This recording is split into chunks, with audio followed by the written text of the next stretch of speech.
जलगांव में school cricket tournament के दौरान विधायक रोहित पवार मैदान पर पहुंचे और क्रिकेट के बहाने राजनीति पर निशाना साधा।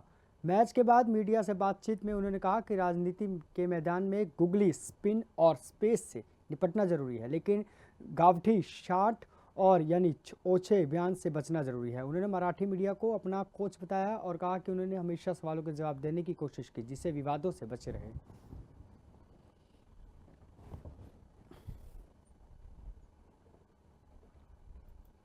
शेवटी रोहित हा आपला महाराष्ट्रातला होता। मुंबईतून क्रिकेट तो खेळतो, तिथून त्याची सुरुवात झाली आणि भारताचं जे काही कॅप्टनशिप आहे अनेक वेळा रोहितली तिथं खूप योग्य पद्धतीने सांभाळली होती। याच्यातच शुभम गिलला केलं एक मराठी माणूस म्हणून, नाही तर महाराष्ट्रातला एक व्यक्ती म्हणून दुःख नक्कीच झालेलं आहे। पण शेवटी निर्णय हा तिथं असणाऱ्या सर्व पदाधिकाऱ्यांचा असतो। BCCIमध्ये जे कोणी अधिकारी असतील त्यांनी त्यांचा निर्णय तिथं घेतलाच असेल, पण नक्कीच रोहित शर्माला कर्णधार न होण्याची संधी यंदा जी मिळाली त्यामुळे दुःख झालेलं आहे। महाराष्ट्राच्या शेतकऱ्यांना जे आहे कुठेतरी मदतीची अपेक्षा होती।